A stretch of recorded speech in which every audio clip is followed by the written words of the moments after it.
आप लोगों को आज स्वतंत्रता दिवस की बहुत बहुत शुभकामनाएं।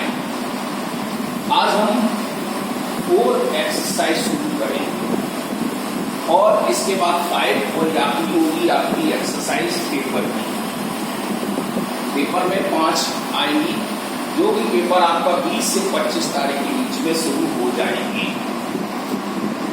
आज की यूनिट में हम पढ़ रहे हैं पावर किसे कहते हैं, यानी कि इसका दूसरा नाम है एक्सपोनेंट। एक्सपोनेंट में हिंदी में इसको घात कहा जाता है और इंग्लिश में पावर एंड एक्सपोनेंट कहा जाता है। तो ये कैसे चलती हैं, जैसे कि हम एक नंबर लिख दिया हमने 5, अब इसके ऊपर हमने ऐसे नंबर लिखा तो आप चौंक रहे ये क्या है, लेकिन ये तो आप 6 क्लास में पढ़ चुके हैं। ये जो ऊपर का नंबर है ये एक्सपोनेंट कहलाता है, यानी कि पावर कहलाता है। और जो ये नंबर है ये बेस कहलाता है, मतलब आधार और घात ये नंबर होते हैं। अब इसके लिए शर्त है, 4 फार्मूले आपको याद रखने हैं हमेशा।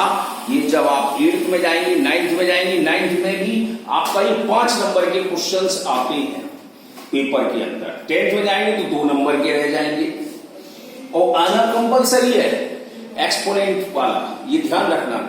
उसके लिए 4 चीजें याद रखनी है। वो क्या है?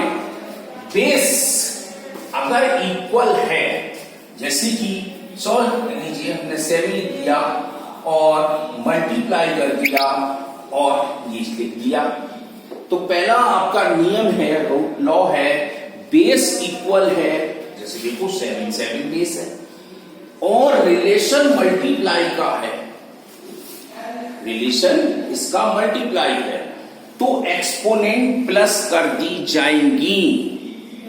Base equal multiply form exponent plus, इतना ध्यान रखना। अब जरा देखें, बेस इक्वल है, डिवाइड फॉर्म है, बेस इक्वल है, देखो 8 कर दिया, डिवाइड फॉर्म है, तो एक्सपोनेंट माइनस कर दी जाएंगी। ये आपने 6 में पढ़े थे। Base equal multiply form exponent plus, base equal divide form exponent minus. तीसरा एक नियम आता है, किसी जब एक्सपोनेंट हमारी नेगेटिव होती है, अब जैसे देखो हमने 8 की पावर ऑफ माइनस क्यूब कर दिया, 3 को क्यूब पढ़ते हैं, 2 को स्क्वायर पढ़ते हैं, अगर 4 होती है तो पावर ऑफ 4 कर दी जाती है। तो 8 की माइनस नेगेटिव है हमारी एक्सपोनेंट, तो नंबर हमारा रेसिप्रोकल हो जाएगा। अब सर को रेसिप्रोकल कहां से होगा, क्योंकि डिनोमिनेटर है नहीं, तो हम डिनोमिनेटर इसको 1 लगा देते हैं या मान लेते हैं, तो हमारे पास 1/8 का होल क्यूब बन जाएगा और हमारी जो पावर थी वो पॉजिटिव हो जाएगी। तीसरा नियम आ गया। चौथा नियम, यदि एक्सपोनेंट 0 है, यदि एक्सपोनेंट 0 है, बेस कितना भी हो, बेस आपका कोई भी नेचुरल नंबर हो 1 से लेकर इन्फिनिट तक, उसकी वैल्यू हमेशा 1 ही रहेगी। मतलब ये 4 नियम आपके पास खुल गए। Base equal multiply form exponent plus, base equal divide form exponent minus, negative exponent reciprocal, exponent 0 result will be 1। अब इसके 5वां एक नियम आता है, वो कौन से हैं, वो आपके हेल्पिंग में चलते हैं। बेस आपके 4 हैं। अब मान लीजिए सपोज दैट एक्सपोनेंट तो आपकी सेम है, लेकिन बेस अनइक्वल है, तो अब हम क्या करें, अब एक्सपोनेंट की बात आ रही है। अभी तक हमारे बेस पर चल रहा था। एक्सपोनेंट इक्वल है और बेस अनइक्वल है, तो आप कुछ नहीं, आप बेस का मल्टीप्लाई करिएगा और एक्सपोनेंट को सेम कर दीजिए। देखो आपको 27 स्क्वायर मल्टीप्लाई 7 स्क्वायर था, तो हमें इसका मल्टीप्लाई करना था, तो 27 मल्टीप्लाई 7 का होल स्क्वायर कर दिया।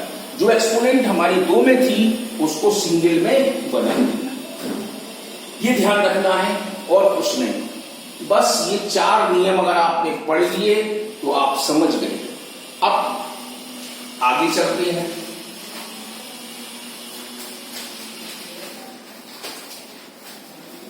इस एक्सरसाइज में देखते हैं, बेस हमारी 5 है और एक्सपोनेंट हमारी 2 है, यानी पावर हमारी 2 है या स्क्वायर है। तो इसका एक्सपेंडेड फॉर्म क्या होगा?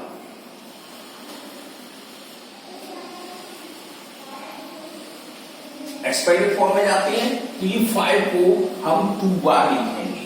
अगर सपोज दैट यहां पर हमारी पावर 4 होती तो हम कितनी बार लिखेंगे? तो हम इसको 4 बार लिखेंगे। जितने भी आपके एक्सपोनेंट होंगे उतने ही बार बेस को लिखा जाएगा। अब इसकी वैल्यू क्या हो गई? अब वैल्यू का मतलब हमें इनका मल्टीप्लाई करना है। अगर आपको आता है 5 5 जा 25 और 5 5 जा 25, अब इन दोनों का मल्टीप्लाई करोगे 25 इंटू 25 इक्वल टू 625। अगर नहीं आता है तो आपका 5 5 जा तो आता है तो 25 हो जाता इंटू 5 फिर 25 का 5 में करते हैं तो 125 इंटू 5, फिर इसका करते हैं तो 625। तो ये चीजें आपको ध्यान रखनी है। एक्सपोनेंट यानी कि पावर, बेस, एक्सपेंडेड फॉर्म और वैल्यू आपको करना है। अब इसके साथ में हम एक्सरसाइज शुरू कर रहे हैं। आप किताब में देखेंगे, हम नहीं बोलेंगे, आपको खुद देखना है कि -12 की पावर ऑफ क्यूब लगा है, तो उसने बेस पूछा है, तो बेस हमारे पास -12 आएगा। एक्सपोनेंट कितनी पूछी है? 3, तो एक्सपोनेंट 3 हो गई। एक्सपेंडेड फॉर्म यानी मीनिंग हमारा, जैसे हमने एक्सपेंडेड फॉर्म लगाया उन्होंने मीनिंग लगाया, तो -12 इंटू -12 इंटू -12। जब इसका रिजल्ट पूछा गया है, वैल्यू है, तो -12 मल्टीप्लाई -12 मल्टीप्लाई -12 की आप मल्टीप्लाई कर देंगे तो 728 आ जाएगा, वो भी माइनस का। ऐसे ही -3/4 की पावर ऑफ 4 है, तो हमारा पास बेस हो गया -3/4, एक्सपोनेंट 4 हो जाएगा और मीनिंग लगा देंगे -3/4 को 4 बार। जब वैल्यू लिखेंगे तो 3 को 4 बार करेंगे मल्टीप्लाई तो 81 होगा और 4 को करेंगे तो हमारा 128 होगा। तो अब जो माइनस था वो प्लस हो जाएगा क्योंकि एक्सपोनेंट 4 बार लिखी है। ऐसे ही दूसरे क्वेश्चन में चलते हैं। इसलिए सीधा सीधा एक्सपोनेंशियल फॉर्म पूछा है, 15 इंटू 15 कर दिया तो आप लिख देंगे 15 स्क्वायर। ऐसी डी वाले में देखो -5/7 -5/7 को 4 बार लिखा है तो -5/7 की पावर ऑफ 4 कर सकते हैं। बहुत सिंपल है फाइंड द, अगर ये चीज बेस समझ में आ गई तो सिंपल है। तीसरा क्वेश्चन है फाइंड द वैल्यू। अब जैसे 5 क्यूब है तो 5 को अगर यहाँ 5 क्यूब लिख देते तो 5 को 3 बार लिखते और उसकी वैल्यू लगा देते। ऐसे ही चौथा क्वेश्चन है कि 10 की पावर 4 है तो 4 बार करके मल्टीप्लाई करके लिख देंगे। तो इस तरह से आप 4 क्वेश्चंस पूर्ण रूप से कर सकते हैं। अब इसके आगे कल देखेंगे। पहले आप 4 में तो बहुत सारे क्वेश्चन है, 25-30 क्वेश्चन है।